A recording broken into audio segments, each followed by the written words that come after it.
All right, hold on. I turned that YouTube off. What's going on? It's your boy Big Kev right here, and I'm with my boy Victor Vincent. Man, he is the founder, owner, CEO of Accountable Masculinity. If you guys, yeah, man, he's definitely got the books and everything. I think what you wrote, 3 or 4 books, right? It's just three. It's just three right now. Oh, it's just 3. You're right.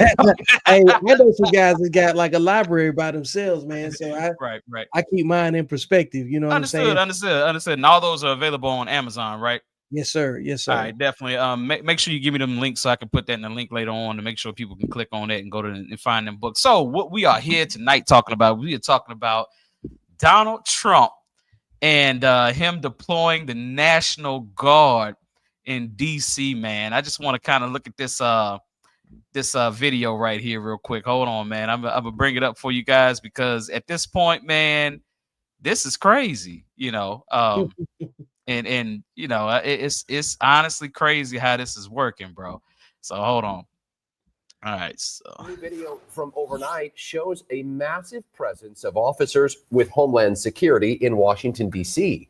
This is just one of many federal agencies deployed in our nation's capital right now. In just a few hours, President Trump is expected to announce another deployment of the National Guard there. And this is part of his threat to assert more federal control over D.C. Trump claims the city has issues with crime, cleanliness, and homelessness. However, D.C.'s mayor refuted his claims, saying violent crime is at its lowest in 3 decades.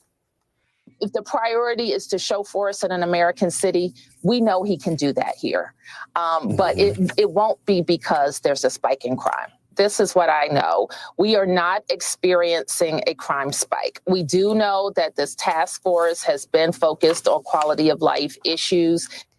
Records show crime in D.C. is down sharply year over year, but a former DOJ staffer was assaulted there recently. The president is scheduled to address the media at 7 a.m. this morning. He also touched on the possibility. Yeah, so at the end of the day, man, like we do know that Big Balls, he got beat up by 5, I think 15-year-old little girls, something like that. So at the end of the day, like I've heard from people who live in DC, and I had some people who came on my post and commented on this earlier. They said that they do have some significant issues with youth violence or youth crime in DC. So I do get there's a problem right now. They say that the numbers are down. However, we all have to kind of look at this and say, are the numbers really down, or are you guys kind of skewing the numbers? You know what I'm saying? Because at the end of the day, we're still seeing what we see on the news. We're still seeing shootings. We're still seeing robberies. We're still seeing carjackings, things of that nature. Like I used to sell insurance, and when I was selling insurance, it was really hard to get a person to get Allstate insurance in the DC DMV area because of carjackings and also cars being stolen, especially Kias. So there is a significant issue, you know what I'm saying, with crime involving youth, you know what I'm saying? So, man, what do you feel about this, Vic, man? What do you feel about the president releasing the damn National Guard, which is the military? Being an ex-military man, you said, well, I ain't gonna say ex-military. I always say you're always military. Once you're in the military, it's a fraternity to itself. Yeah. How do you feel about it? You know, without really like holding a town hall and talking to people one-on-one about their individual situations, you kind of don't know, because you got the truth that's on the ground underneath somebody's roof, that, you know what I'm saying, from what they see every day. And then you got, we want to make a statistical decision, you know what I'm saying, and we're either going to call it preventative or we want to look at it like maintenance, right? Or take it as a precaution. And, you know, in this particular situation, with the information provided, it seems like a very emotional decision. Oh, okay. Break it down. And like, think about how many other cities we talk about as it pertains to violence on a regular basis. You would have DC, you would have Baltimore, you would have New York, you would have Atlanta, you would have Charlotte, you would have Memphis, definitely. So all those places, yeah. Yeah, why we ain't talked about the National Guard being activated in them places? Like after a long narrative of different cities that experience the same violence, and has a lot of the same characteristics. Why Mhm. all of a sudden is DC the focus? Because DC has not, they have not gotten statehood yet. So he has full control over that. Whereas Tennessee has statehood. The governor is responsible for the There you go. Mhm. So it's much easier for him to come in and implement this shit, in DC. You feel what I'm saying? But you said it feels like you feel like it's an emotional kind of reaction to it. Yeah, it's like a one of those things where he wants some attention on what he's doing. And when you got somebody like directing attention, they usually distracting you from something else. So Epstein, are you alluding to Epstein? It could have been a bunch of them. Like, I mean, like the tariff situation, they just pushed back the tariff conversation another 90 days with China. Mhm. The market is down a little bit, Okay. And the market is really riding the word of whatever he's saying. Right. Of course, you got the Epstein conversation that ain't never going away. And what that lady name is? Ghislaine Maxwell. They Right. talking about potentially giving her a pardon. Yep. There was they put her in minimal security, in a minimum security jail, right? Yeah. And then there was a plant that exploded in there was an explosion in a plant in PA. I did see that. Yeah, I did see that. And then there were 2 people that got shot in an active shooter situation in Austin, Texas at a Target. And it was a white male too that was the suspect. So it's just Monday, and there's a whole lot of different. All of this stuff happened before too. Right. So trying to process all of these different things and trying to figure out what it means when all of a sudden you want to get tough on crime in DC, it's like, what are you doing? It to me, and it looks like you're modeling something, exercising something. I don't know. It's too hard to say. And then you want to blame it on parents, homelessness, drugs, and everything else. I think that as the conversation evolves, we'll figure out what's going on. Because, like, I've seen days where there wasn't much going on, and all of a sudden you get a billionaire shot in his back. There was a United Healthcare. Yeah, you see crazy shit like that, and like you said, basically what you saw is the Doge employee Big Balls get beat up by 5 15-year-old girls. You know what I'm saying? Which I feel like, if you got the name Big Balls, I mean, you need to get beat up by 5 15-year-old girls. You know what I'm saying? If you got big balls like that, how you get your ass whipped by a bunch of little girls? But anyway, what's weird. Up, more or less? I see you, man. What's going on, fellas? How you brothers doing, man? We are doing well, bro. We just jumping on, man. We just getting started. So, man, when it comes to this whole Trump fiasco, it's a bit scary, you know what I'm saying, because we all are seeing how ICE is functioning when it comes to the undocumented persons, or we'll say illegal aliens for the people who don't want to use the proper, you already said correct. It. You already said right. it. I already said it. So yeah. So at the end of the day, like we look at and see how they're coming out of Penske trucks and just diving on Latinos, right? And we're like, okay, that's a little crazy. You're not asking any questions or anything. You're just diving on motherfuckers, and pretty much you're just saying, hey, you're an illegal alien. It's up to you to prove to me that you're not an illegal alien. So it's racial profiling. We're pretty much seeing that in real time, at this point, So I ask myself, when it comes to this problem that we're having in DC, that they're having in DC, and you're releasing the National Guard, which is a military unit. And if you were going to telling people think the National Guard isn't real military. Like, explain to the people out there that don't know what the National Guard is. Tell them what the National Guard is. The National Guard is the state owned version of the military. It's a slice of the active duty military. They go to the same basic training. They go to the same AIT or tech schools, whatever you want to call it.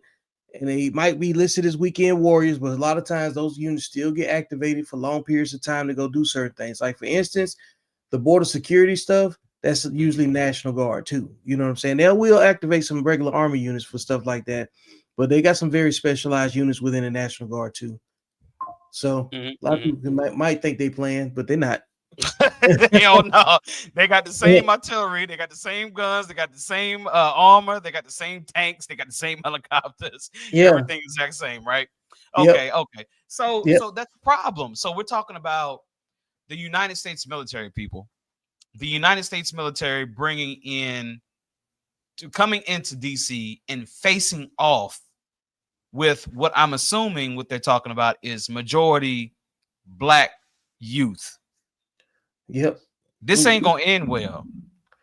Yep. It's not gonna end well. You know, it's gonna be some lessons. It's gonna be a lot of hard lessons learned. I'll tell you that. If they think that switch, you know what I'm saying, that they got is gonna on the block.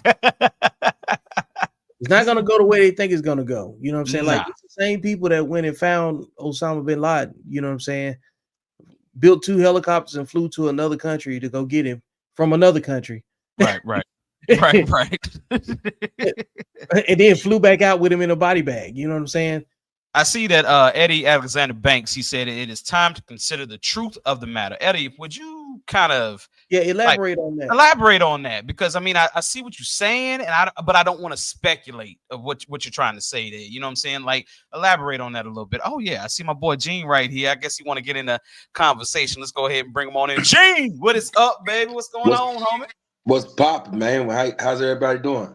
Man, we're doing all right, man. We're doing outstanding. So, Gene, this is Vic right here. He is the same as you, military, part of the military fraternity. You know what I'm saying? And y'all got a little bit of the same background here. We just sitting here talking about Donald Trump releasing the National Guard on what, like I said, I'm assuming black youth. You know, for the most part, you know what I'm saying? Because everything I've seen video wise is pretty much black youth. If it's car robbery or somebody getting jacked or somebody getting killed, somebody getting whatever, it's black youth, you know, for the most part. So that's a real dangerous, you know, a hole to go down. You know what I'm saying? What do you feel about the situation, Gene? I wasn't even abreast of what's going on, but I tell you what, man, it's anything against any youth, man, is horrible. I need to know the ins and outs, what's going on, but to call a National Guard, I mean, what is it like? They took over? They protested or something? Oh no, you know, at the end of the day, they're not protesting. What he is doing is he's bringing in the National Guard, and he's actually, what did he say? Federalize the police department. Yeah, he took the DC police and federalized them so he can kind of use them, because you know they don't have anything else other than the that small independent police force that's just there to take care of the cap, you know. So put them underneath him so they could do what he want him to do. So right. At the end of the day, you know what I'm saying? So I'm gonna give you a short you know, video of, you know, what he's actually said. And this is why it makes it, I mean, concerning, dangerous, you know what I'm saying? And not, you know, it's not where we live at per se, but still it's our people and we have to be concerned about it. You dig what I'm saying? So just let me bring this up real quick and show you what I'm talking about here. So hold on. All right. So in the face of the police, as the police are standing up there in uniform, they're standing and they're screaming at them an inch away from their face. And then they start spitting in their face. And I said, you tell them, you spit and we hit. And they can hit real hard. It's a disgusting thing. I've watched that for years, for 3-4 years. I've watched them. The police are standing and they're told, don't do anything under any such. So and you can see they want to get at it. And they're standing there and people are spitting in their face and they're not allowed to do anything. But now they are allowed to do whatever the hell they want. They love to spit. Did you hear what he just said? The police, as the police. Yeah. Did you just hear what he just said? Okay, so when you hear the president of the United States say they are allowed to do whatever the hell they want, do y'all realize how fucking dangerous those words are? Of course. What he's doing is he giving himself an out before it gets started. He takes something that, of course, anybody would seem disgusting about the spit in the face, and he makes anything valid when you use the extremist points out of anything he does. to me, it is. To me, it makes me kind of sick on the stomach. But I mean, It do. It does. It does. because what it is doing is, you giving so many voices to so many people who wouldn't have voices any other years, except when somebody is like them in the White House, right? Let's take for me, right? I'm a realistic person, so for me, by the definition, I know blacks can't be racist. They can be prejudiced and they can discriminate. The word racist come with power, financially, or majority. So I'm gonna leave it there. So that can be subjective, however you want to do it. But it's two people that I don't give waivers to, but I kind of understand them, right? It's a 75-year-old black woman, right? And a 75-year-old white male. Okay. And let me explain why.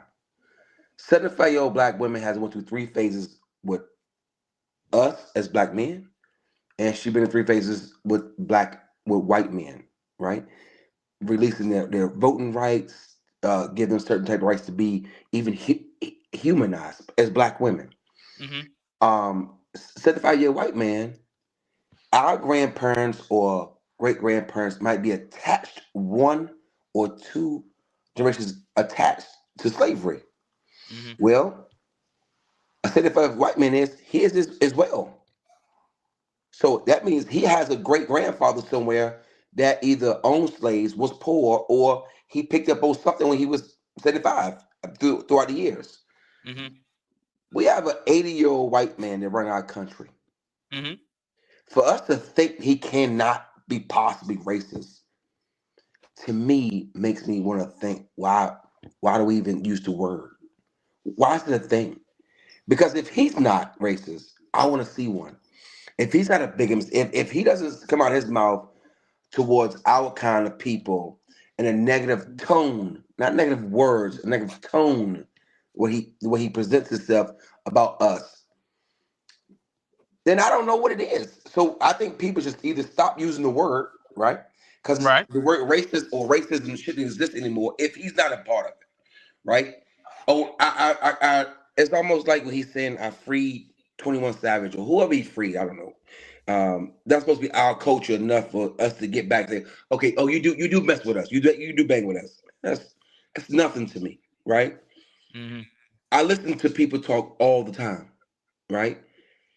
He doesn't speak in a way of positivity when he talks about a group of people per se. And they have a distinguished difference between when he talk about Jasmine Crockett or he talks about the lady in Georgia. Her and Jasmine go back and forth all the time. He always refers to them as low IQ, right? Absolutely. But why? He's really doing it as he's the master of rage baiting. He definitely is. He's the master of it. He's the master of a cliffhanger. Right? He'll take you in a cliff and then say, no, I didn't take you up there, guys. The little inch that fell off, that made, but that's who he is. So for me, I don't pay him no mind when he make these comments. But if I lived in DC or my family lived in DC, or I would tell people now because I care about y'all in DC, hey, don't take him for a joke then. Hell no. Don't take him for no joke. Because he's giving them rights. He's giving them federal rights to do whatever they need to do to you, right or wrong. And that's a bad place to be in, man. When somebody, listen, that's almost taking you back to slavery. I'm not gonna say it. It's the same thing, man. It's like taking you back. You got an overseer, and I'm telling you, the master gonna walk and say, hey, whatever they do, you make sure you punish their ass. I don't care whatever you got to do. It's the same thing, right? We can use different words. You can call him the president. You can call him whatever you want to call him. You can call him weaponizing federal police. You can call it over the top. You can call it necessary. You can call it whatever you want to call it. But for those young people in DC, protect yourself. Have a different plan. Go a different route because you don't have the firepower or the wherewithal for this to be on your side. You just don't. I wanted you to, because when you said protect yourself, I was like, wait a minute. You need to clear that up. Don't protect yourself and just go a different route. Because you fucking with the military at this point, bro. Eugene, this is real shit. Yeah. This we in the fucking game. This ain't preseason no more, bro. Yeah. You are fucking with the military. I don't give a fuck what type of goddamn switch you got, what kind of AR-15, AK-47 you got. Vic, chime in on this, man, because I know you got something to say. Man, you know, the average veteran shoot like the police, man. So seriously, like even if they've been out of training for a while, you put a weapon back in their hand, a couple repetitions, you know what I'm saying? So if you got some guys that's eager to be back outside and they get a chance to police up their community, because these guys are local, they're gonna do it. So don't give them a reason. You know what I'm saying? When they that uniform go on and they get the ROE, rules of engagement, and they're gonna determine what a threat is, and they're gonna let people escalate it, and they're gonna let the people's behavior decide how they deal with them. There's a movie that comes to mind. It's called The Siege, and it's got Denzel Washington, Bruce Willis, and you know they were rounding up Middle Eastern descent people in the middle of this movie at one point because they kept dealing with a terrorist threat. They blew up the FBI building, and after that, there was a rash of paranoia where they just locked up any and everybody. You know what I'm saying? So, what are you seeing right now with ICE? You know, because that's one of the things, right? And it's not just the Spanish speaking people too that they roping up. They got the Chinese, the Indians, the Haitians, the Jamaicans, anyone that's not from here originally. And other countries know how to use the border to bring stuff across into America. You know what I'm saying? So when you start talking about them trying to employ a kinetic force in a small area that nobody can regulate, and they all underneath the command of Donald Trump, the president, you know, we don't know what that looks like. Because the other thing is too, other significant other distinguished veterans that have had their input on this, General Wesley K. Clark used to command 3ID and USFI and a couple other things, you know what I'm saying? And I could tell by his body language he don't approve of Trump, you know what I'm saying, Trump's strategy on this. But the reality is he also expressed himself that way because who gonna check him? Yeah, definitely, bro. So ultimately, regardless of whether we agree with the strategy or not, we need to deal with the equity that each individual has in the situation that may have contributed to it. Because the main trigger or catalyst for this decision making is undersupervised children. This is making up for poor parenting, right? That's one of the underlying tones. Yeah. So like, okay, Vic. So can I segue into a video of what yeah, you're talking about here? Yeah, Okay, somebody need to so mute their mic because right. I think that's Eugene because he doesn't have a headset on. Maybe yeah. it might be what that is, but we'll definitely. Hey, what's going on, Chris? Man, we see you right there, baby. You know what I'm saying? I appreciate you coming in and chiming in on this right here.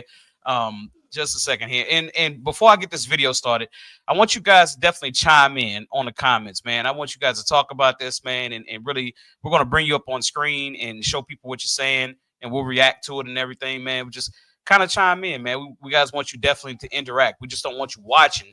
We want you to definitely chime in. But let me share this right here. Like I said, this happened in Memphis. I want to say this was this weekend, maybe. Yeah. And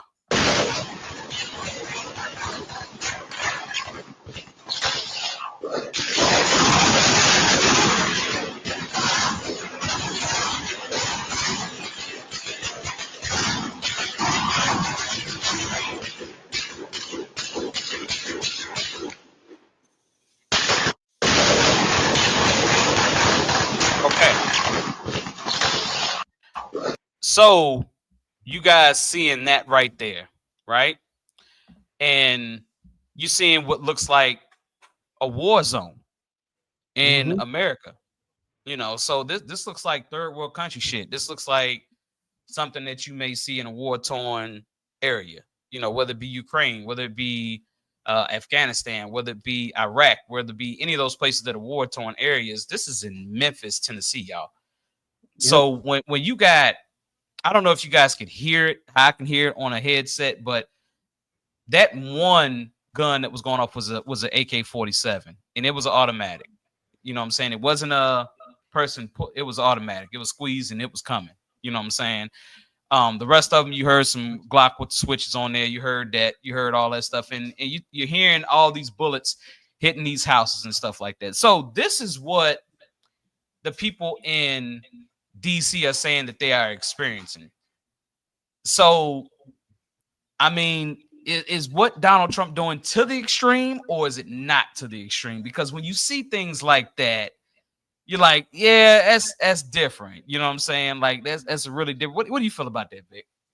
I could go a couple different ways. Let's just say he's doing something in DC that models what he wants to do and improve on somewhere else. Mm-hmm. So he's test driving some kind of strategy right now with the force that he has. Mm-hmm.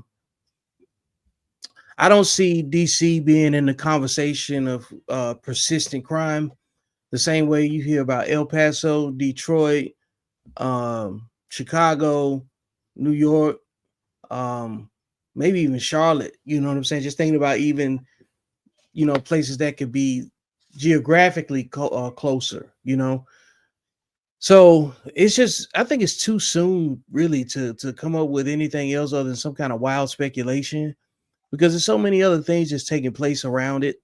But I do believe that the main trigger for all of this stuff, for lack of better words, is poorly raised children. Okay, kind of go a little deeper with that. Poorly raised children. Well, poorly raised children are most likely the profile of the person that's out here moving the way that they're moving, endangering other people. Like when you think about it, we've seen from like the Austin for the stabbing for that guy, what's his name, Austin Metcalf, with the black guy that that believed to stab him, and it was considered he tried to make it self-defense, and what I'm saying, in response to it, but they haven't come out with anything else that says it was intentional murder either. Then there's been a couple of situations where people have had their doors kicked in by unruly teens. I think it was somebody in Virginia recently, right? That defended his house and ended up shooting a teen that tried to break in his house, and then he got locked up. Then Georgia's passing a Parent Accountability Act. I think just a lot of states and local governments are just trying to figure out what it takes to solve their problems, And again, the reason I tie back to poor parenting is because what makes somebody just decide that gunplay in the street is a normal way of handling business? Now it is in terms of just social norms, but it's not the preferred method of doing so. And then the other part is everything's got a camera on it. Everything. Like if they don't catch you with a dash cam in somebody else's car, they're gonna catch you on a Ring doorbell, somebody else, some other way. We can't keep blaming music. You can blame social media and entertainment, but all of that is still a reflection of underparented, overmothered and underfathered children. Okay, you said overmothered, underfathered children. So this is kind of going to the whole "there's no man in the household" conversation. Yeah, that too. Yeah, for sure. I mean, it's a lot of moving pieces, man. Because okay, if there's no man in the household, are we also saying that the women are incompetent of raising respectful children? And the answer to that is no, because you would have to say that most exactly. Right. I mean, because then we look at the broader dynamic, right? Black criminality only accounts for 3% of the population. Yeah.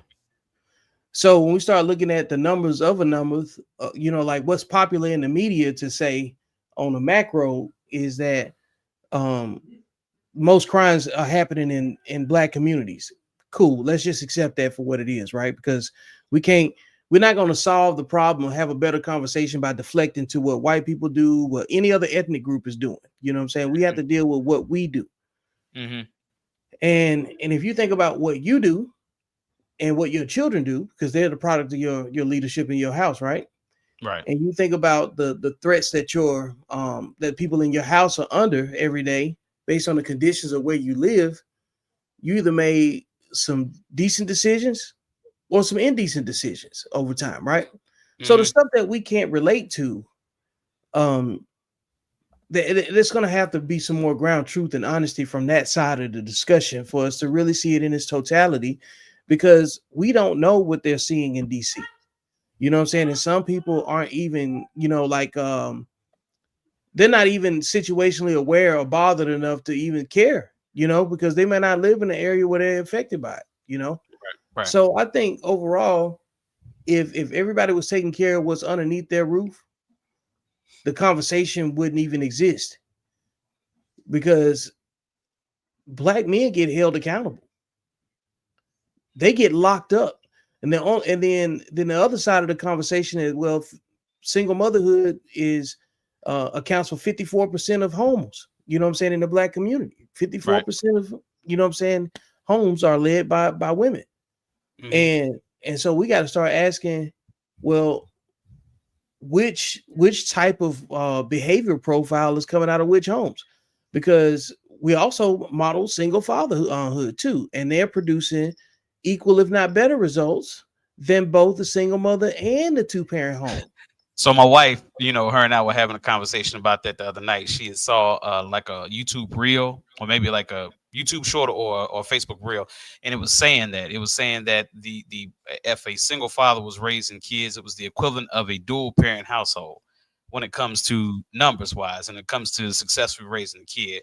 So at the end of the day, yeah, it's a conversation that definitely needs to be had. And I just think it happens to be that men are just more linear. Disciplinarians. We're just more disciplinarians to me. We're linear, and the reason it works that way is because the wife ain't there, the mother ain't there to interrupt the father, because he needs that predictability. You know what I'm saying? Like when you was coaching, you had schedules. You knew when they were gonna do certain drills. You knew how long they needed to do them. You knew that's why you could tell them how hard they need to perform during the drill, right?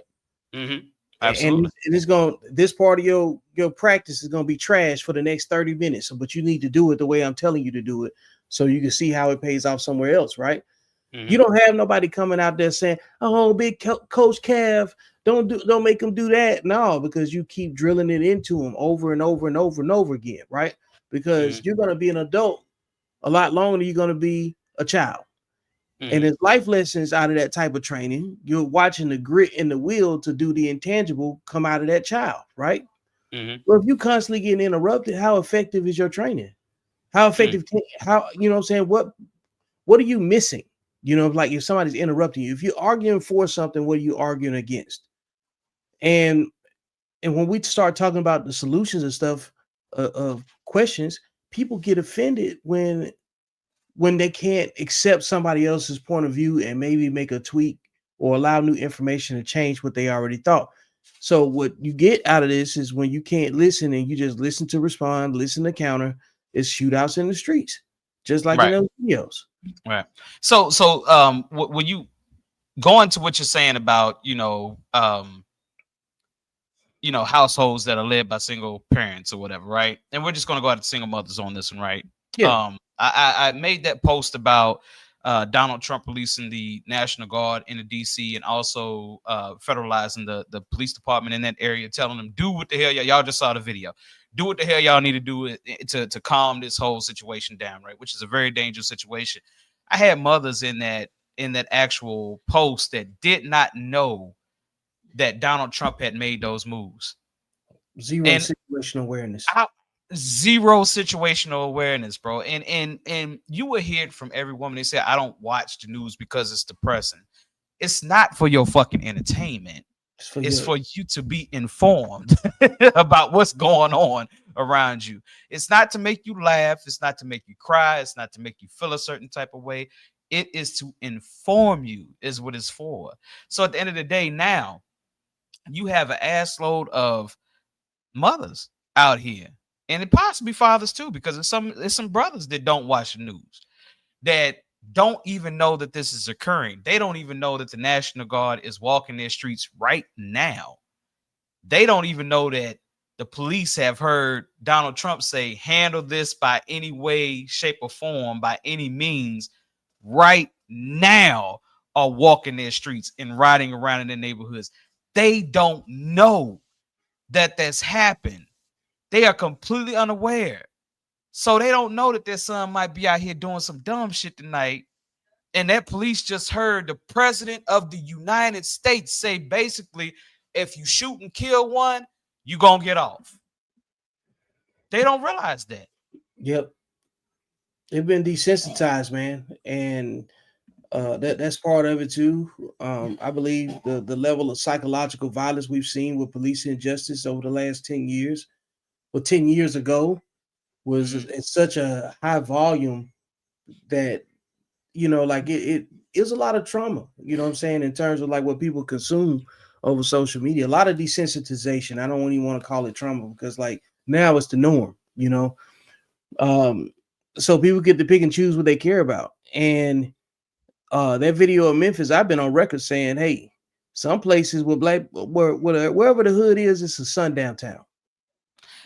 Hey, Chris, I see that you got a lot of, comments that you got right here. I just sent that link in the comments right there. I want you to go ahead and click on that and come aboard right here, and we want to hear what you talking about, homeboy. Yeah, go ahead and finish what you were saying, Vic.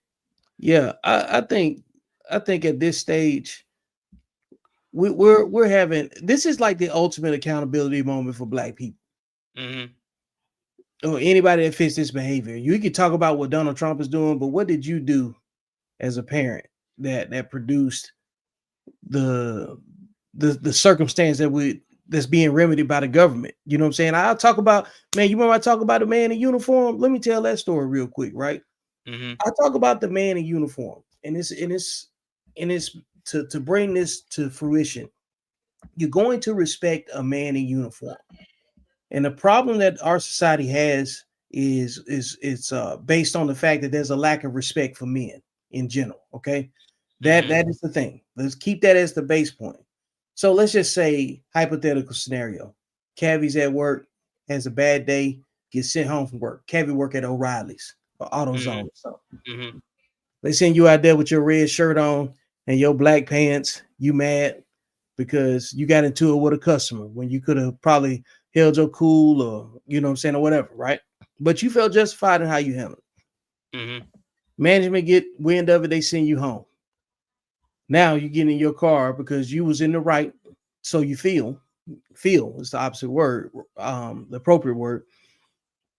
And now you driving in your car angry. You break a law or bring enough attention to you from a cop, you get pulled over. Now you got two choices. You can be cool, or you can be very expressive, right? You know what I'm saying, without controlling your emotions. So you done got pulled over by a man in uniform, and you decide to express yourself because your frustrations aren't getting heard at the job. Now you get them bracelets slapped on you, and then they take you to the police station, and them two garage doors come down, and they decide they're gonna charge you. A man in uniform gonna hand you off to another man in uniform that's working inside with the prisoners, with the inmates. Absolutely.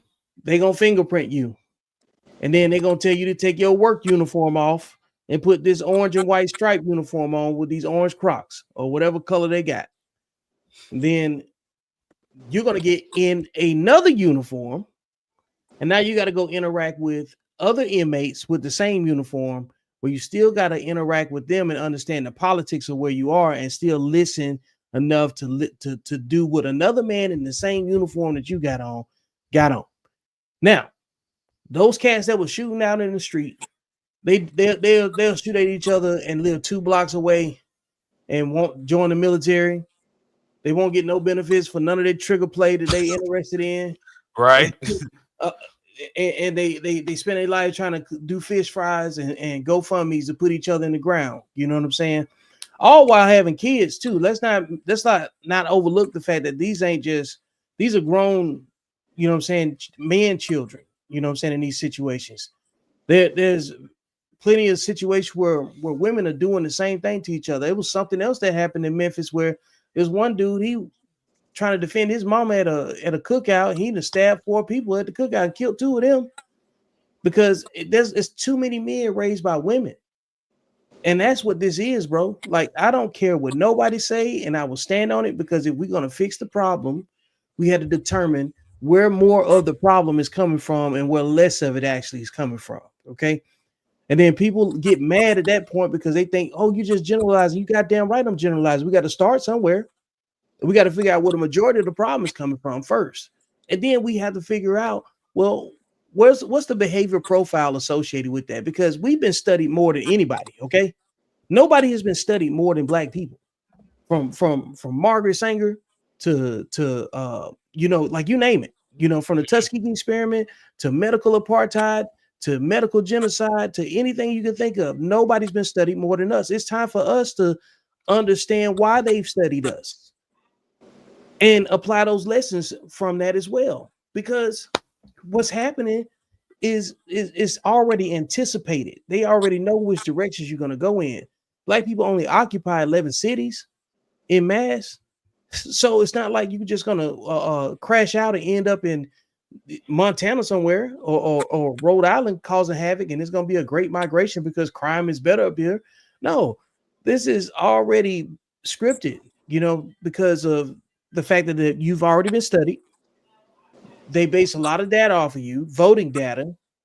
If they give a topic of emotional effort and labor, and then they want reactions for it from free, they just give it to us.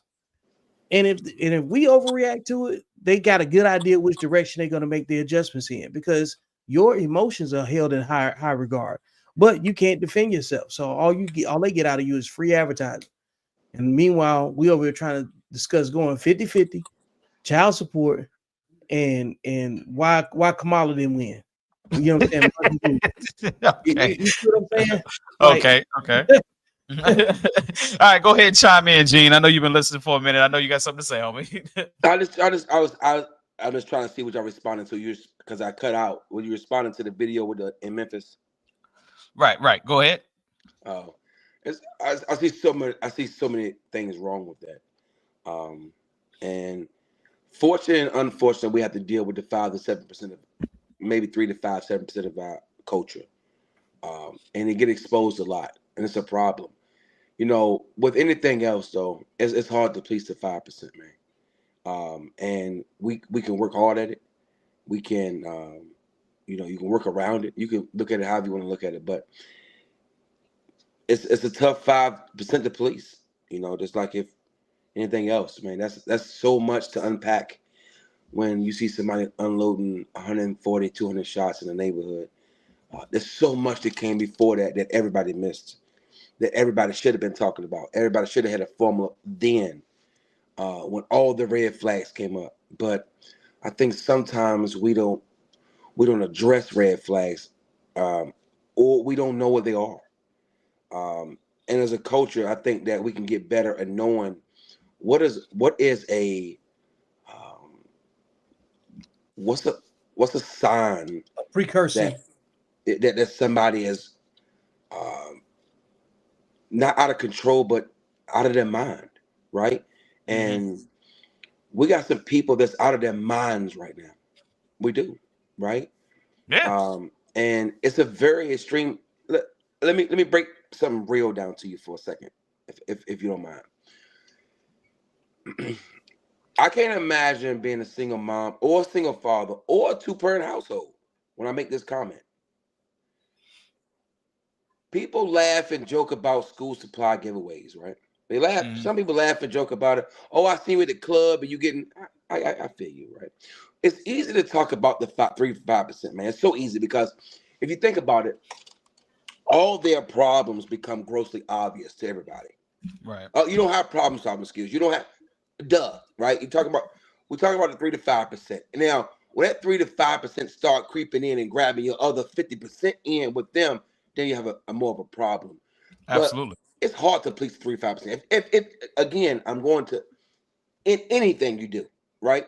Doesn't matter what it is, you don't have an answer for, because you don't have a blueprint to follow, right? Because they're so sporadic, they're so different that you just don't, you shake your head at it. right? And it's going to be there. Unfortunately, it's going to be there. But you think about the giveaways for a second, right? It's hard out here for some people.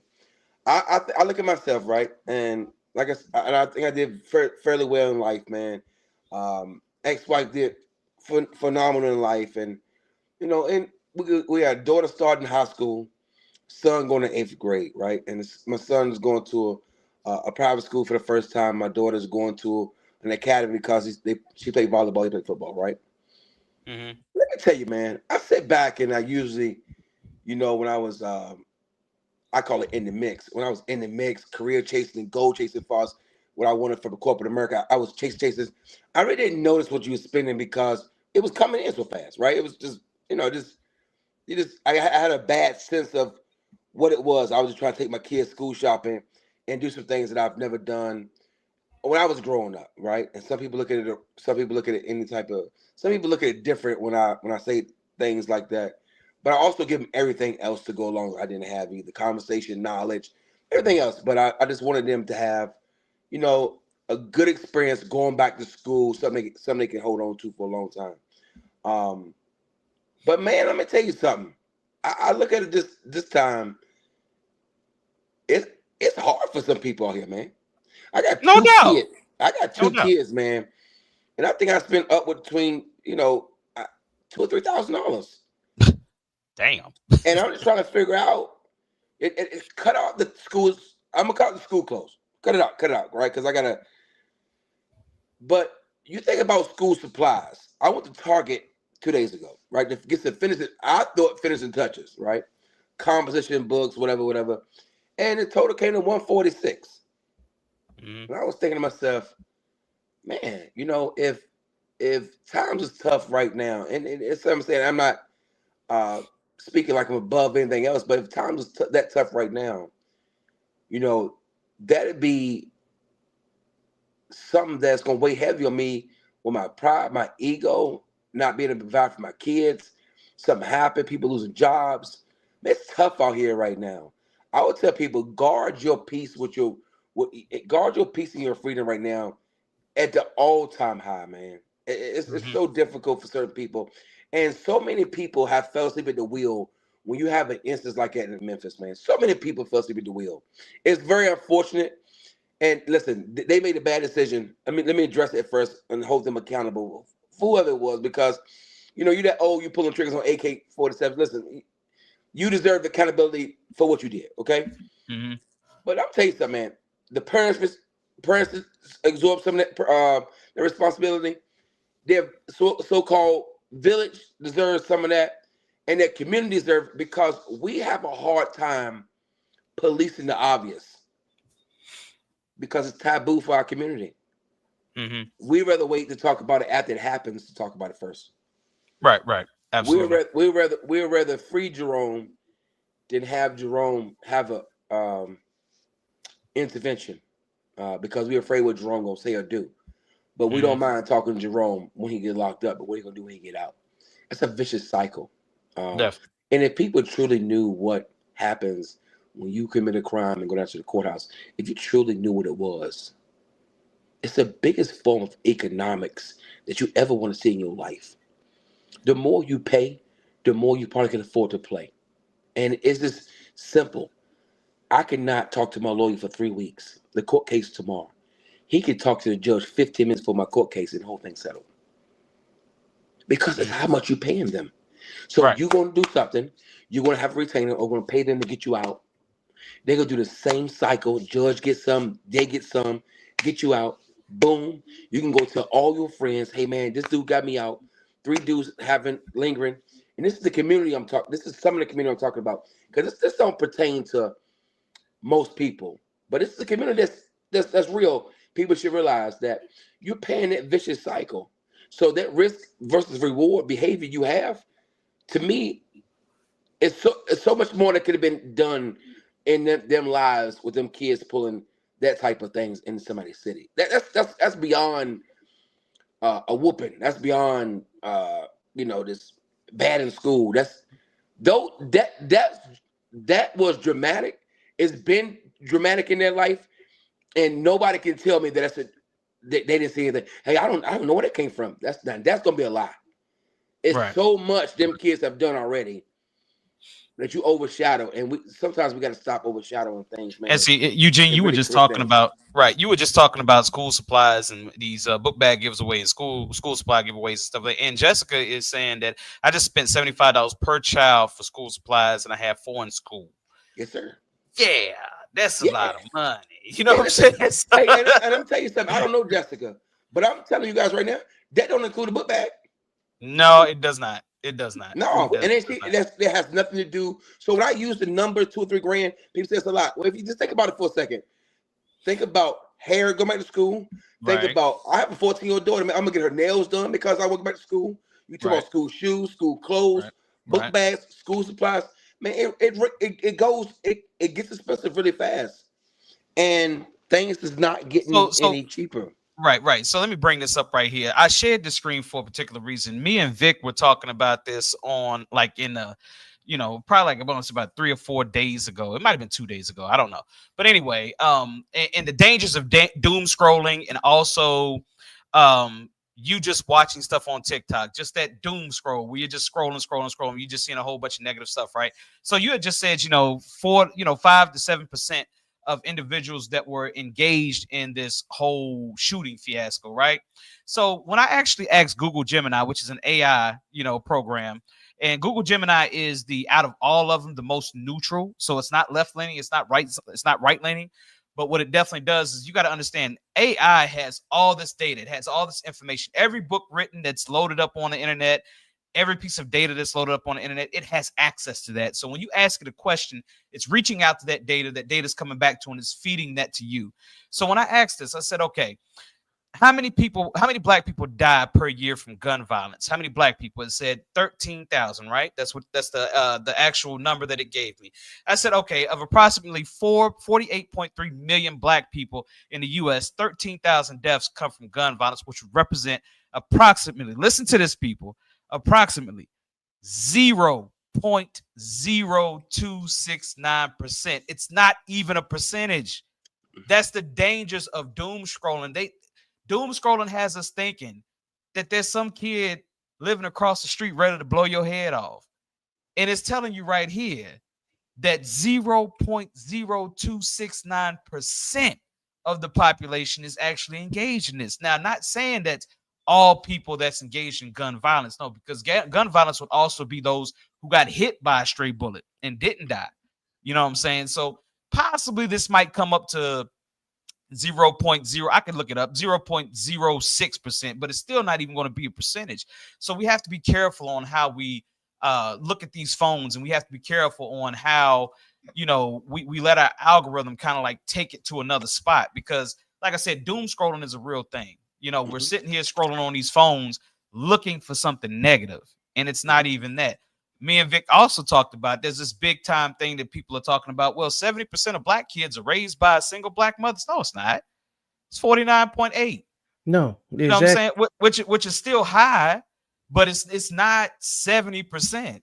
That's almost 3 out of 4 kids. That's bullshit. You know what I'm saying? Right. So right. So but let's see what Jessica had to say. She Yeah. said, nope, nope, not the bag, just the supply. Right. So Gene just told you that, yeah, the bag is a grip.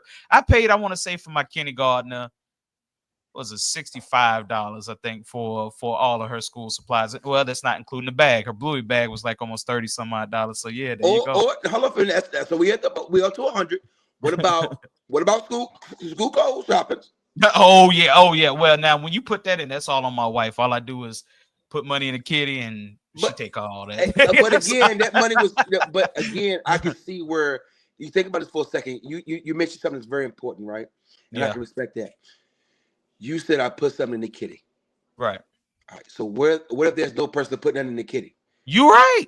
Yeah. And it's just your wife, right? So sometimes Absolutely. I think the undaunting task, if my children's mother had to raise them by herself, right, without me, right, and I take myself out of the picture. For me, it's a horrible situation, right? It is. Yeah. That's why I go so hard now, because when you're not around and something does happen, if life happens, right? Mm-hmm. And they shouldn't have that same feeling while you're alive. Right. They just shouldn't, right? But that's a whole other topic. Again, that's another generation of cycles that's continuous. Some things go on. Like, it used to be a proud thing how many women that men been with. It used to be a proud thing. It's like an unspoken badge of honor. I You think think you can Vic make was talking about that with like shame. We need to bring shame back. Yeah, yeah. Almost type thing. shame get results. Yeah, or you should, or you go the opposite way, and you should be prideful who you are, right? Mhm. And as a man, you should teach your boy, like we talked the other day. You should teach your boy, like you teach your girl, that they are the prize, right? That their bodies matter too. You don't want to be laid up with somebody who going in a bad spirits or not good for you, man. It's because it's available.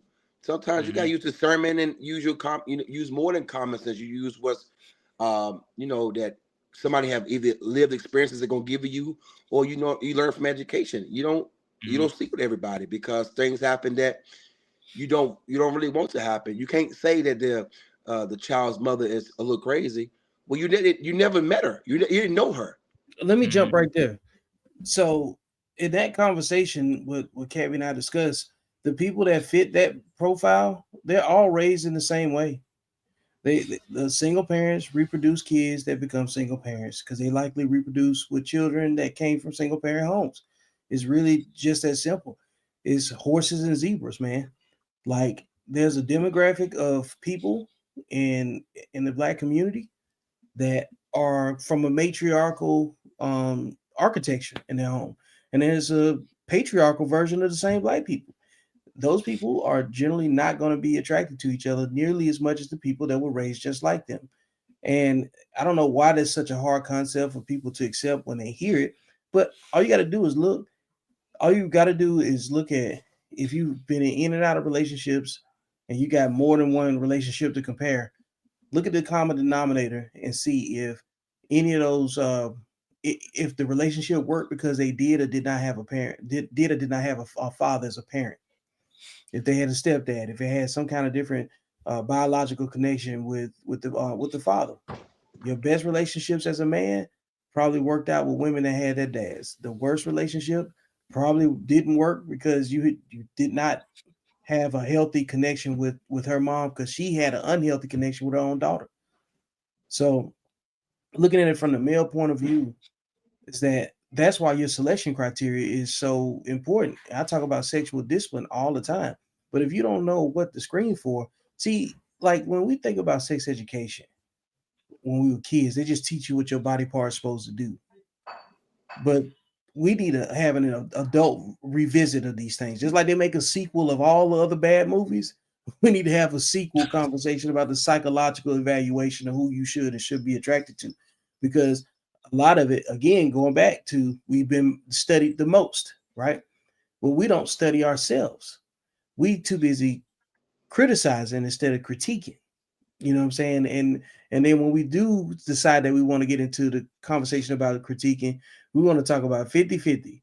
We want to talk about who's gonna pay all the bills, and we want to talk about what trip we want to go on instead of saying, no, I my relationships didn't work because of not just because I was choosing wrong. That's obvious, right? But the reason I was choosing wrong is a different conversation than just saying that, you know. And then yeah, you could break it down like, we had some emotional incompatibility. That's obvious too.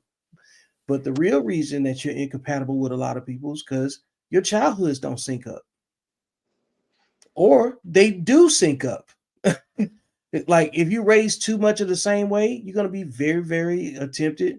You're gonna be very tempted to be with somebody that makes you feel comfortable with the way that you was raised, versus being with someone that makes you feel insecure about the way that you was raised.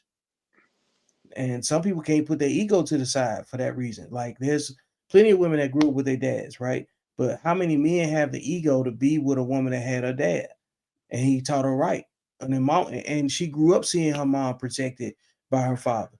You are not going to be able to relate to that the same way if you're a man and you're raised by a mama that wasn't married. You're gonna take offense to that. You're gonna feel like there's some level of competition in that. And then on the other side, if you got a guy that was raised with both of his parents, he's gonna run into a whole lot of different friction with a woman that may have been raised by only her mother. because she never saw her mom deal with men in a respectful manner. So now the communication that she has created by virtue of the environment that she was raised in is going to translate to being disrespectful to most men that she come in contact with. And then she's going to say they weak, they won't listen, or I need a manly man to, you know what I'm saying, to grab me and restrain me and control me and all this other stuff. She's going to have a whole long list of requirements that she don't meet the qualifications for, because that's a sign of you didn't have these things when you was growing up. When you have to advertise yourself and you got a whole menu of requirements that you don't meet for yourself, that all that does is just advertise the lack that you grew up with. And it's real easy to see for a person that grew up with both sides of their family, because if they grew up with both a mom and a dad and they showed, you know what I'm saying, love to one another. The people that didn't, that most of their relationship opinions is based on lust. All right. Well, so Eugene, what type of response do you have for that right there?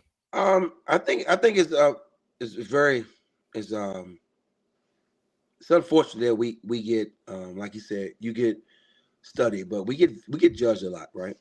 Because it's a lot of variables that go with 1 and 2 parent and 3, 2 parent households, split families. It's a lot to go with it, man. And I think we're the only race that gets judged for that formula. There's a lot of single white moms, guys. There's a lot of 2 parent households with a lot of secrets who didn't learn much. That's a lot, no doubt, right? No doubt. That's a lot. That's a lot of variables when we're talking about. Not saying I don't agree, right? But just like math on both sides, you have to. To me, I have to add both sides, right?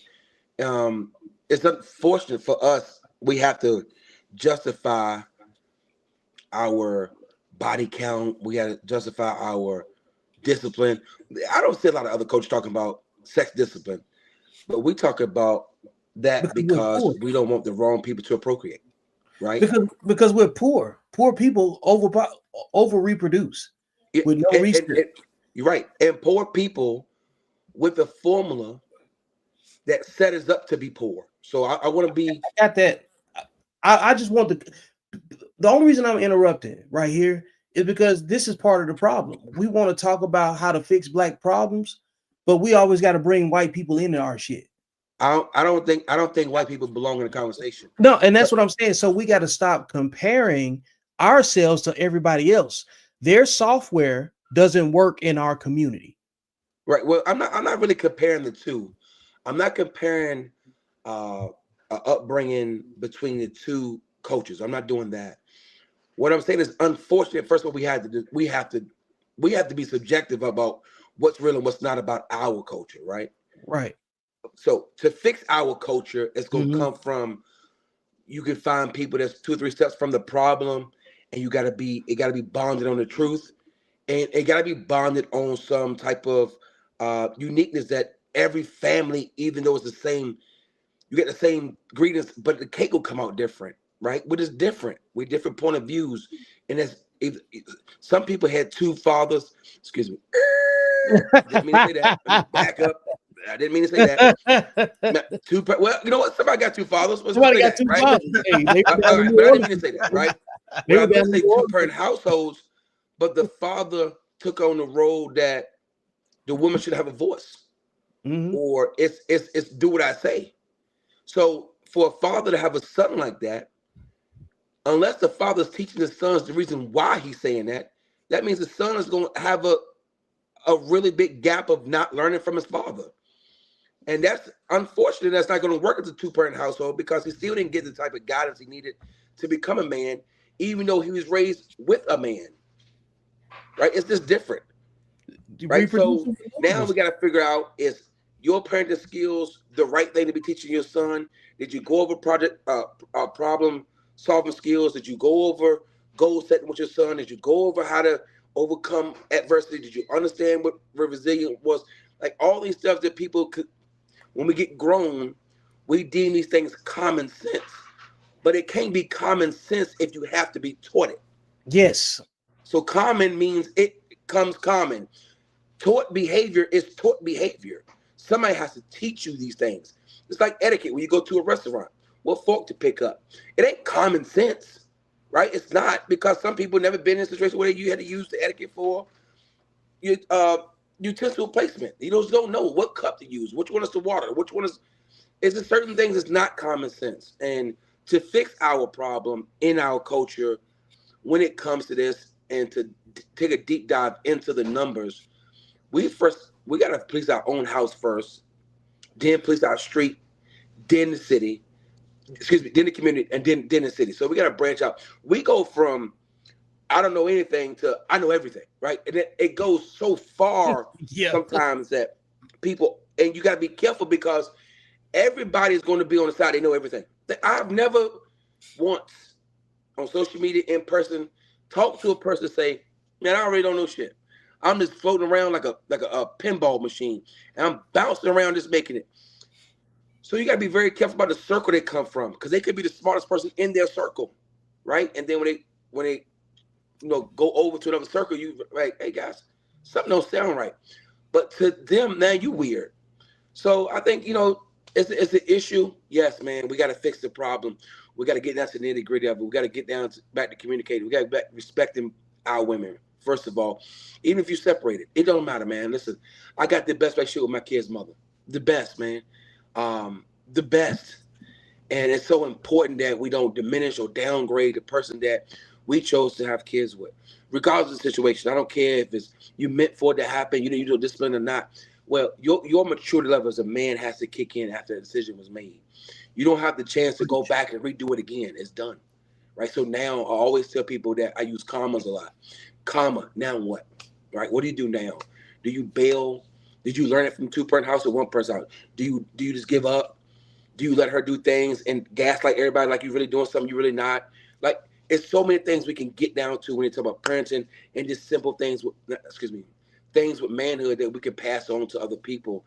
To take that 3 to 5%, man, and nurture that 3 to 5%, but not let the 3 to 5% be our narrative for the other 95% and 94% that the people that's doing the right things in life, Absolutely. who've made some right decisions in their life.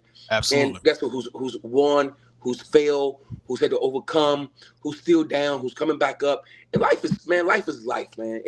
And I don't want you to be so geared down for our problems. We got problems for sure, and I love being an instrument or having boots on the ground to help fix those problems. So Yeah. I enjoy conversations like this all the time, So- because so- we get a lot from it. Right. And I appreciate you chiming in on that, Gene, man. I love this conversation. I love the flow. I love it, brothers. So we definitely need to bring this group back together, no doubt. Yeah, Want to introduce my boy Chris. And as you see, his tag is still the angry guy. Damn right. So what we're gonna do is we're gonna go You are ahead damn right. zoom in on Chris right here. Chris, go ahead and break it down for what you been hearing right here. What's your feedback? Well, I'm gonna Hold be on. honest with you. Before you do that, and people actually looking at this right here. I see we still got a lot of people in the actual stream here. This is what it's all about. I wanted Chris to come on because he had a lot to say as far as comment.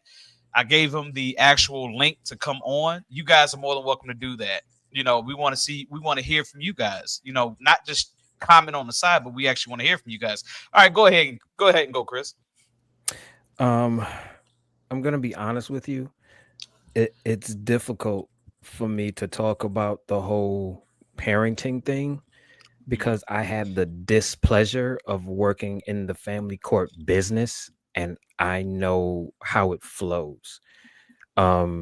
So when I hear us talk about how the men should do things differently, I kind of cringe because I see how the family court business is being marketed.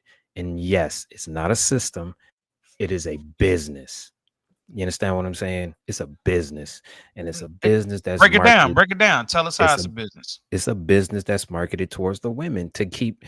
Listen, I think I said this on the last time we were on. The government I think each state gets 2/3 of any family court payment back to them in a grant, and that trickles down to everybody, the judges, the magistrates. That's how I got paid. I was a file clerk. That grant plus y'all state taxes paid my salary for the time I was there. You understand what I'm saying? It's a trickle down thing. So the state really wants to get paid. So they really don't want us having conversations like this, because if we bring our family unit together, then that means that's 1 or 2 or 3 less tax write-offs that the states get. You understand what I'm saying? Then they can't gerrymander, they can't move things. And I think that that might be their greatest fear, because they know that, and this is why you see a lot of advertisements and things geared towards Black women, or geared towards the LGBTQIA plus community, because they spend the money. So if we keep everybody separate and we keep the man paying the woman, because the majority of the court cases and the custody cases, the woman is favored. I mean, let's just be real, because 9 times out of 10, she got the kid for the most part. So she's going to be favored because she has the kids. So the man is going to have to pay her. Plus, the man is going to have to pay a portion to the state before he pays her, and she's going to spend that money. To interrupt you, how many men fight for their kids? How many men fight for the custody of their kids? What percentage? Again, I'm jaded because I've been there. You understand what I'm saying? That's why I'm asking you the question. I would say, despite the narrative that we don't, I would say 4 out of 5 of us, well, them, because I don't have any kids, 4 out of 5 of them really fight. It's just that they just decide to quit fighting because they have an entire structure against them. Like, it's an entire structure. They just stop. They're like, okay, you would rather, if I don't pay you, I can't be a dad, but if I do pay you, I gotta pay the state in order to be a dad. You understand what I'm saying? So the fellas is like, all right, man, I'll holler at you when you turn 18, and then when you want to come talk to me and get the real story, you can come talk to me. I'll leave that door open, but I'm not about to fight you, and I'm not about to fight you and an entire entity backing you to do this. Like, I shouldn't have to do this. You understand what I'm saying? And that's what a lot of the men are saying. So when men go into the arena of trying to get their children or trying to get custody of the children, you're saying they have to fight this woman, but not only fight this woman, fight this big ass beast behind her. Yep. Wow. But nobody wants to have that conversation. Even today in 2025, that hasn't changed. Narrative hasn't changed. It's still the same. The narrative hasn't changed. The perception hasn't changed. But what's happened in real life has. It's just that they don't want to put that light out there. Like, thank you, Jessica. Men actually do fight, and men do actually win. There are just more stories that are highlighted of men that don't. That's really what it is. And it's crazy that the burden of proof is on the man to prove that he's a good father, and not on the woman to prove that he's not. All she has to do is just say it and say, I got the kids all the time, I want this. And what's crazy is it's against the law for the attorneys to not tell the other party, the non-custodial parent, what she can and can't get. Like, it's literally against the law. It's called withholding information. So they have to tell them that. You understand what I'm saying? So it's a whole trickle down thing. That's why when conversations like this pop up, I try to stay out of them, because I'm jaded. I've been on the inside, so I know how it flow. At least in my state, it may be different in other states, but that's generally how it flows, and that's genuinely the perception. And like I always say, man, it's a perception thing, man. The perception is trash. I had a guy named Cora Melvin on my show, and he fought for custody for 3 of his sons, and they all like 6'10" basketball stars, and it's clear that he himself was already putting his kids in the right situations so they can maximize their talents and all of that stuff, right? And he still had to go to court to fight as though he didn't make the children himself. It's so crazy. You know what I'm saying? It's almost like it's not. It's obviously. Hold on, Vic, before you continue. Go ahead. Yeah. I don't want anybody to think that I'm attacking anybody, because that's not what I'm doing. You understand what I'm saying? I'm not attacking women. I'm not attacking men. What I'm saying is there's an entire system. that's backing this. And It until exists. we understand that there's an entire system backing this and we need to figure something else out, this is going to be what it is. So yeah, go ahead. I'll shut up. Yeah, I think what people have, I think it's always strange to me how people can, hear a conversation when it's about race, right? Let's just say race, and then you swap it out with sex, and then who's the oppressed? Every time, who's the oppressed person when it comes down to, if you go from race to sex, the man is always on the losing end, because even though most men don't have children, they still have no leverage in the family court system, like at all. So the men that have been on the end of the family court system, that have probably not fought back, have definitely not made it easier or more commonplace for better family court, better justice disbursement in family court for men. Mm. Okay. I got you. I So, got you. because I'm starting to dedicate my platform to an episode of just interviewing single fathers. Hey, okay, so Gene, okay, his camera kind of went He dead probably got a there. I Oh, you phone hope good? You he's case. good? okay. You good? Okay, And all right. to answer Jessica's question, what didn't they do? Um, it could be just he didn't want her or he didn't want to have the kid. They just had a good night one night and he slipped up and now she got to carry this burden that he don't want. And a lot of dudes, they want the kid. They just may not want the woman that the kid came out of. You understand what I'm saying? Kids are used as control mechanisms and bartering tools nowadays. And it's not just black women, it's everybody. I've seen everybody, all creeds, colors. I've seen them all. And they all do the same thing. They use the tools that they have. Okay, okay. So this is the question for Eugene. I noticed earlier on in the conversation you were saying that you have a wonderful relationship The with best. your ex-wife. How did you guys manage to have that type of relationship? I mean, what exactly did you guys have to go through to get that? Because it's so many in so many instances you just don't see that. It's like they're enemies. You have to. You have to. You have to separate the two. You have to separate the two between me being her man and me being a father to my kids. That's just simple. If you go anything past that, you're just wrong for the kids. I want to give my children the best childhood possible. Um, that does not include if I'm married or not. I said their childhood. So I'm me and her has the we have the honor and the privilege to give them the best childhood possible. And when we veer off from that and put our feelings before the end, then we're creating a cycle that everybody else does, right? We're blended in. We fit in with the norm, right? The quote unquote the norm status, right? I'm supposed to hate my ex-wife. When I tell people that I bought a house with her, when I tell people I moved, we live together, people look at me like I'm nuts. You know what I tell them? No, man, I don't have the problem. You do. My life is peaceful because I got a 13 and 14-year-old, a 13-year-old boy, young man who turned 13 Saturday, who again, there's another part of people that people don't talk about, and I always mention this, and I tell Kevin this. Large black men are looked at differently than a whole other categories of people, but that's me being a large black male. Um, I teach and I want them to have the best childhood possible. And if it's hard for you to do that, that means it was too easy for you to have kids. We put things backwards, right? My priority says when I had kids that I put them in the same mix I put myself when I'm answering questions because I have to answer questions for them, not them asking questions to me. I answer questions through them and for them because they're children and they're my children.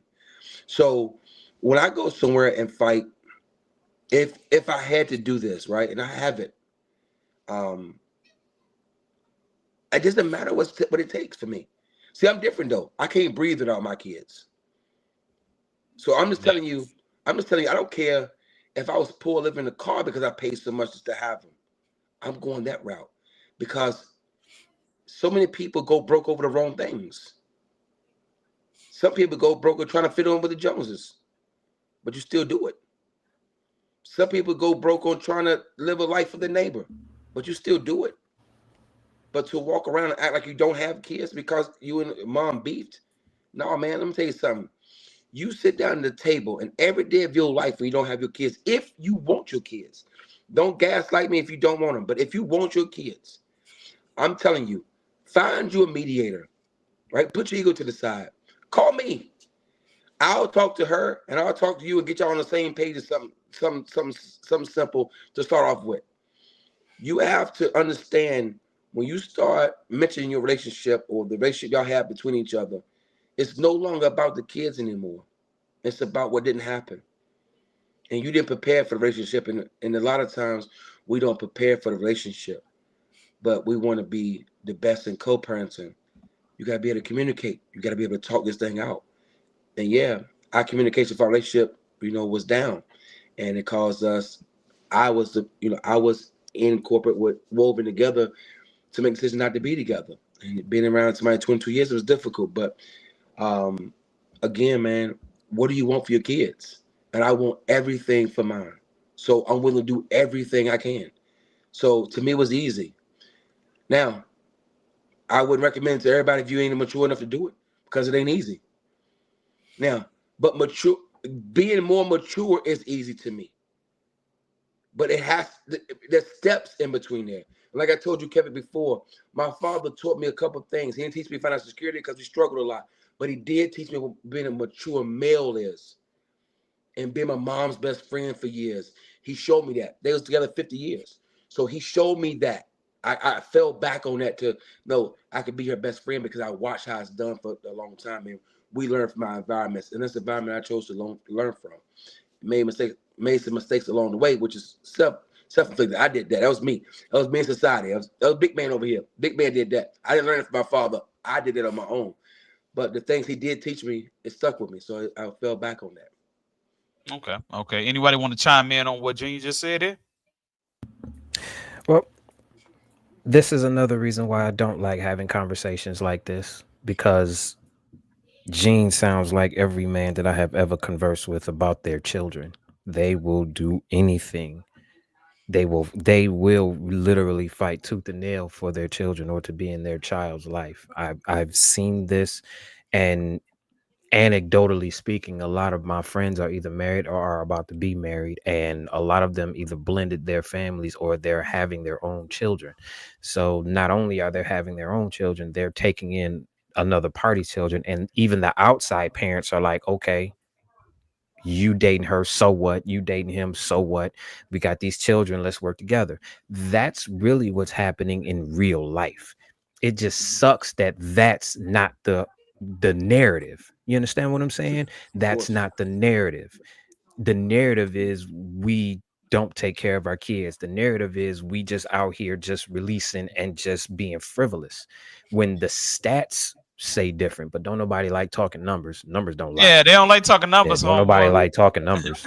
You understand what I'm saying? But I really wish what Gene was talking about was really what's being pushed in the media, because that's really real life. That's really what's happening. You understand what I'm saying? All right, I see Vic right here is raising his hand. Vic, what you got to say, brother? That's our responsibility, just to go behind what Chris was saying about like what's in the media and what's not. That's our responsibility at this point, because I've been saying this, man, for the longest time. Black men have no privilege that we don't create. Okay. And if we want better protection, better narratives, we have to be responsible for them. I agree. The loud minority is always going to be in the media. The part that makes it difficult to hear the positive message is that our culture glorifies the ratchet. We make the ratchet the standard conversation. That's why it's easier to hear a conversation being started about eating ass than solving problems. And so, your algorithm proves it.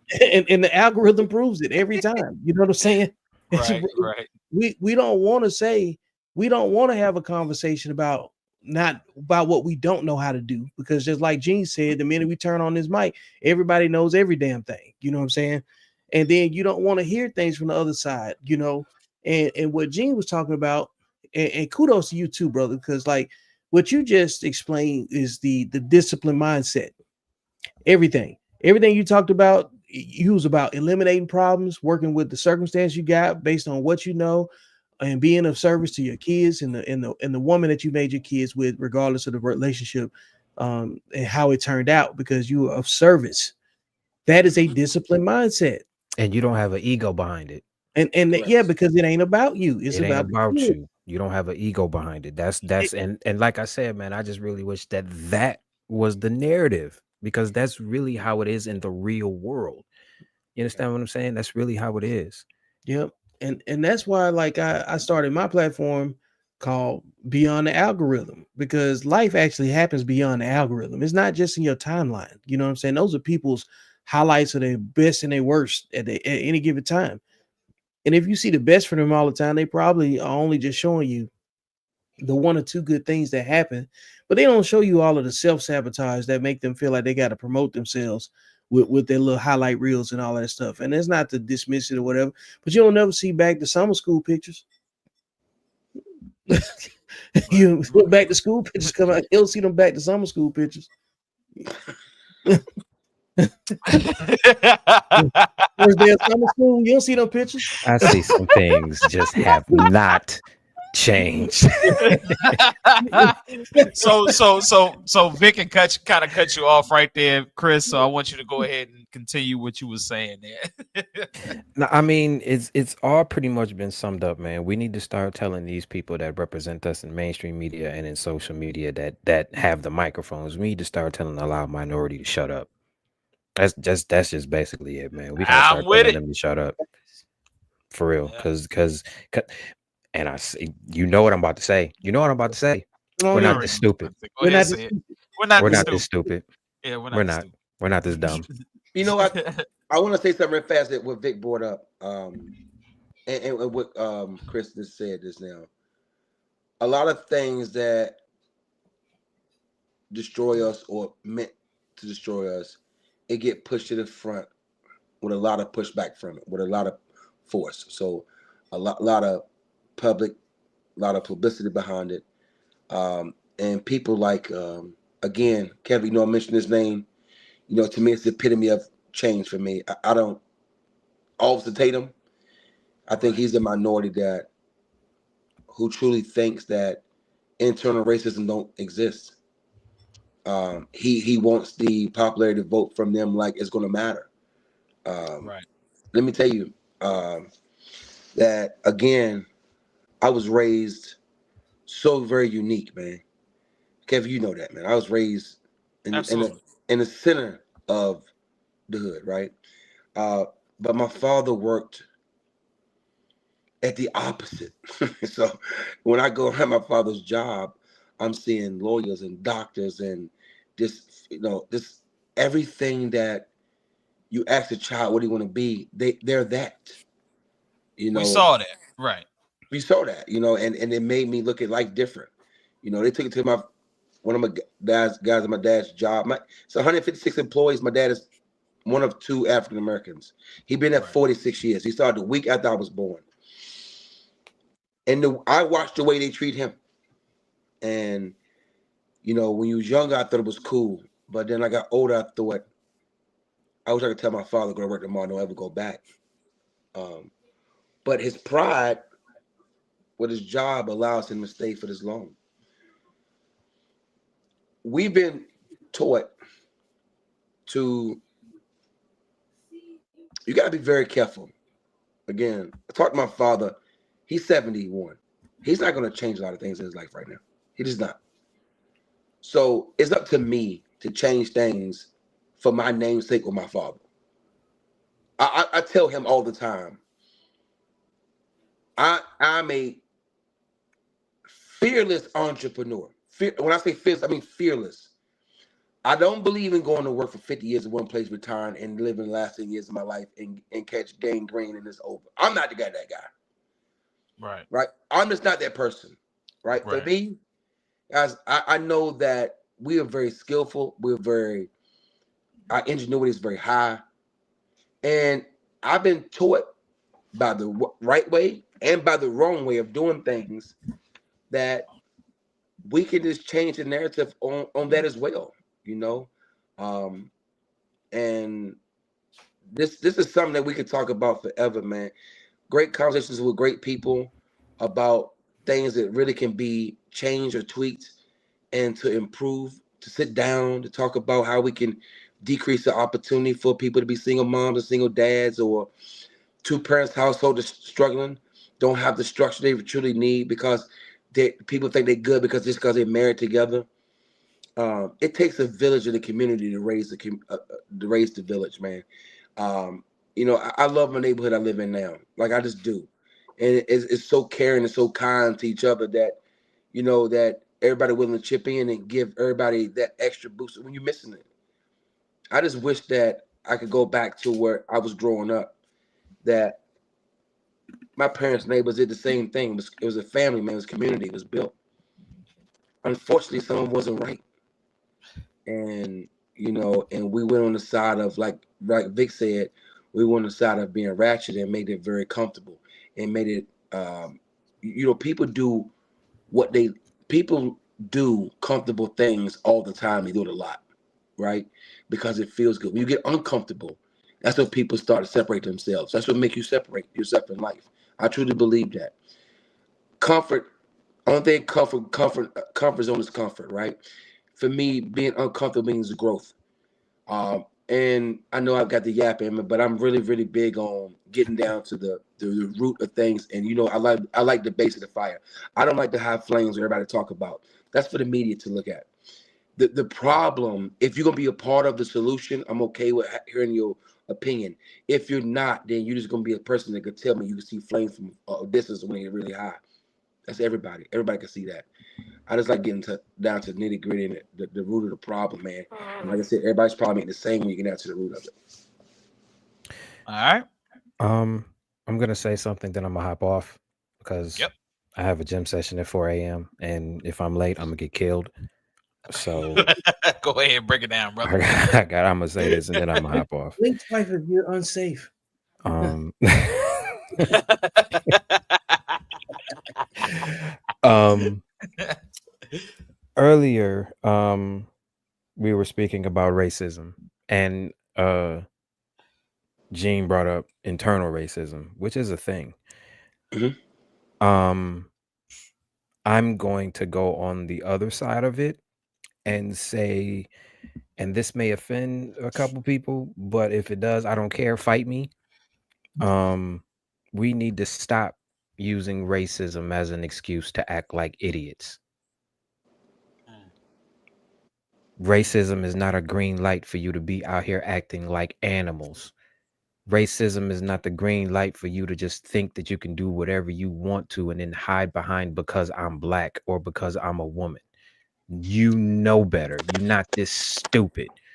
This is why, and since you all were talking about this earlier, this is why I believe Donald Trump is sending the National Guard to DC because of the perception. Yes. The perception is we are wild animals that cannot be controlled. Yes. So Yes. let's just go ahead and clean the slate. And I'm giving you the green light to do whatever you need to do because these animals need to be handled. And white people didn't do that to us because we're doing it to ourselves. We are doing it to ourselves. It seems like the crazier. There is no limit to what our people will do to go viral. And it seems like acting like complete idiots is acting like complete idiots and putting it on the internet is the most lucrative form of entertainment on the market right now. Yes. That is why your algorithm is the way that it is. That is why you constantly see fight videos. You constantly see black women or black men arguing with the police. And what I also understand is since the majority of my family is law enforcement, like from the deputy sheriffs to patrolmen to lieutenants to DEA to family court to juvenile court. Cops really hate when people act on the law that they think that they know. That's really what it is. Break it down. There are certain things. Yes, you have basic civil rights, but don't think that just because you have those basic civil rights And cops know that you can continue to push that envelope because the cops have something called disorderly conduct that they can slap you with whenever they feel threatened or whenever they feel like you doing too much and you not compliant. And that trumps everything. And on the flip side of that, a lot of these cops out here are kids that got bullied in high school. They got a badge and a gun and a little power and think that they big and bad. I've seen both sides of it because I've worked in it. You understand what I'm saying? My family's cops, but I've also been snatched out of my car for doing a roll and stop. You understand? I've seen both sides of it. Yet the cop lost his job because of my last name and how it rings out in the city. But I've seen both sides of it. But as a people, we listen, man, we can't brag about how we are the most educated this and the most entrepreneurial that and be this dumb with what matters.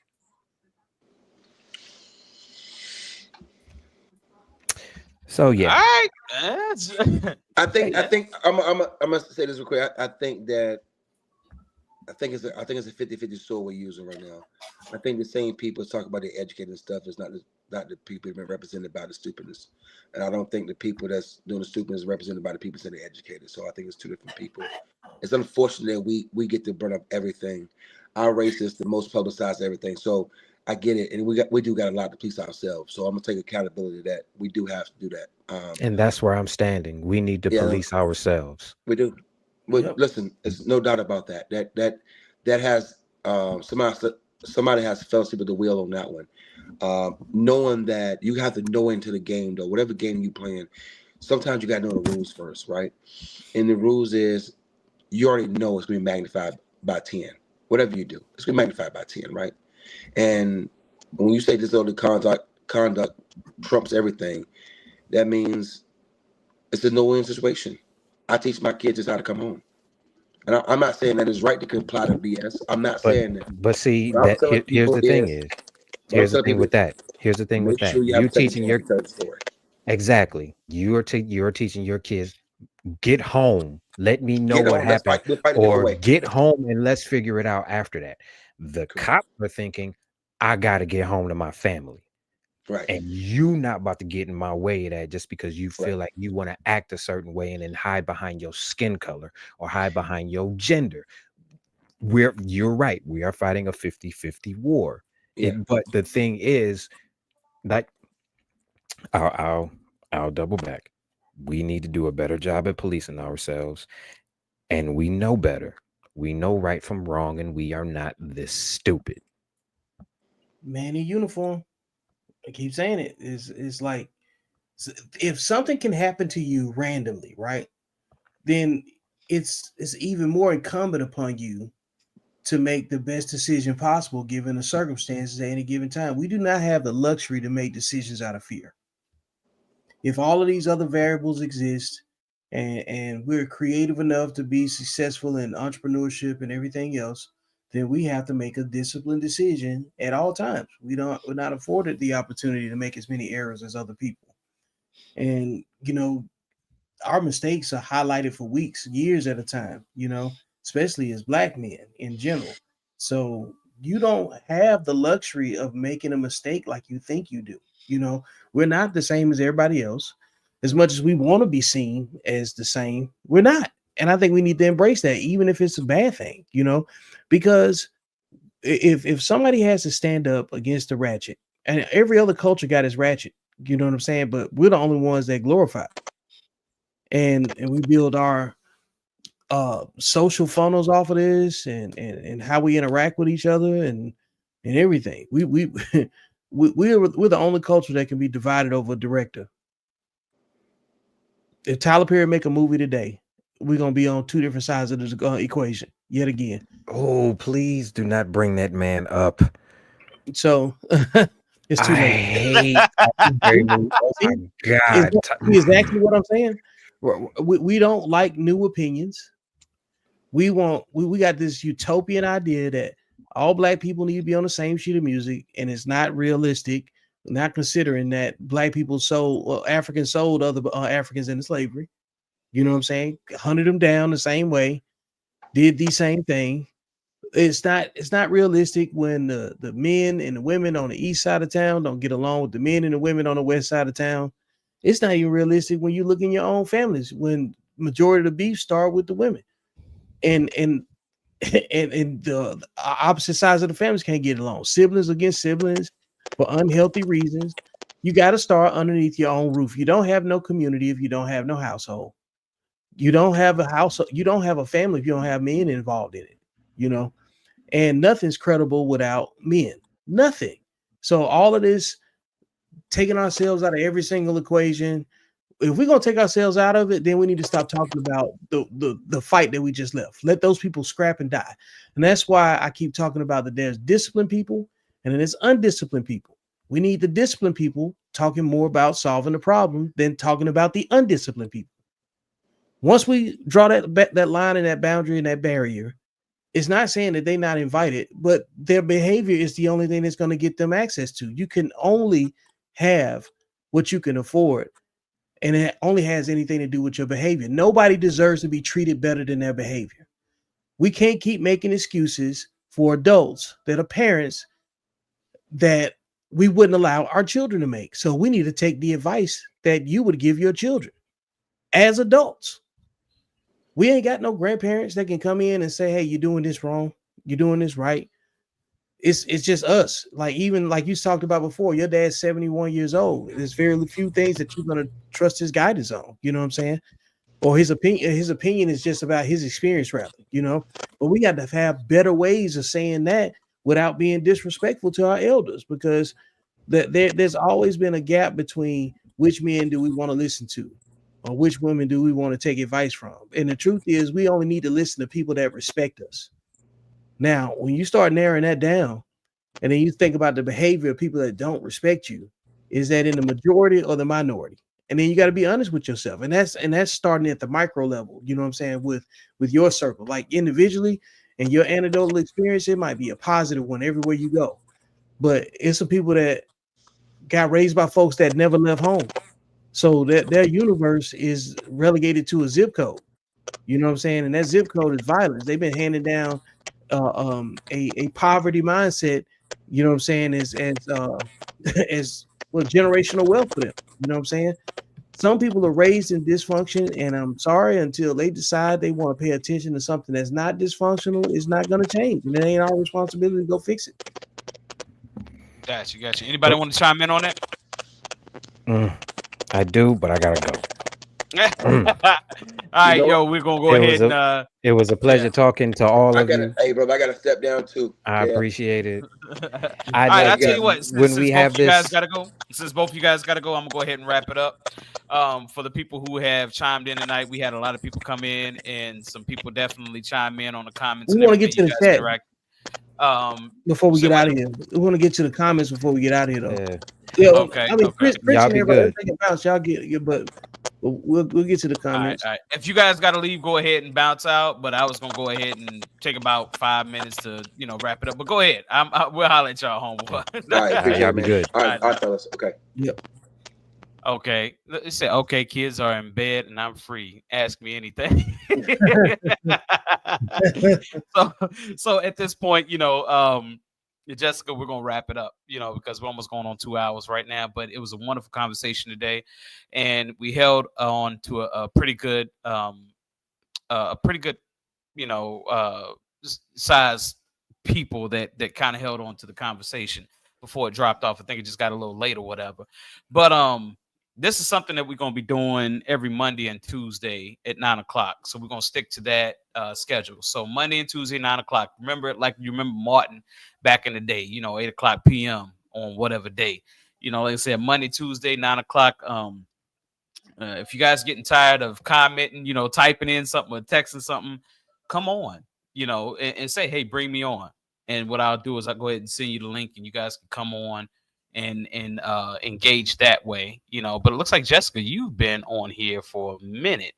Jessica been riding with the team for a long time, man. I've known her for well over 20 some years, man. So she support the movement, and she always has something to add to the conversation, man. So Okay.